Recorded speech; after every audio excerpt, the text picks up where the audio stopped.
Welcome back to my channel DroidGuide. In this tutorial, I am going to show you how to see hidden apps on your Android phone and also unhide them. So let's get started.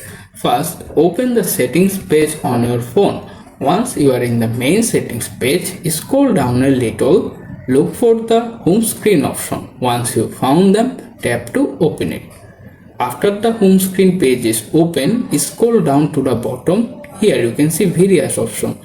Look for the hide apps on home and app screen or similar option.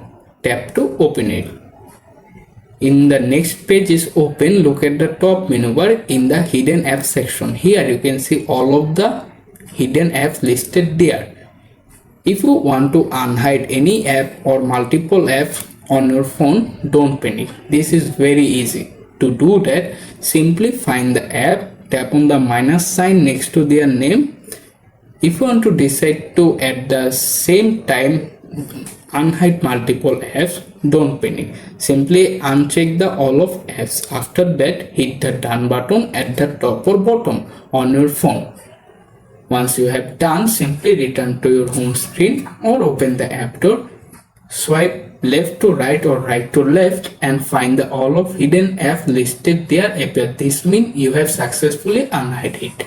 If you found this tutorial will help you, please subscribe my channel, like this tutorial and also share it with your favorite friend.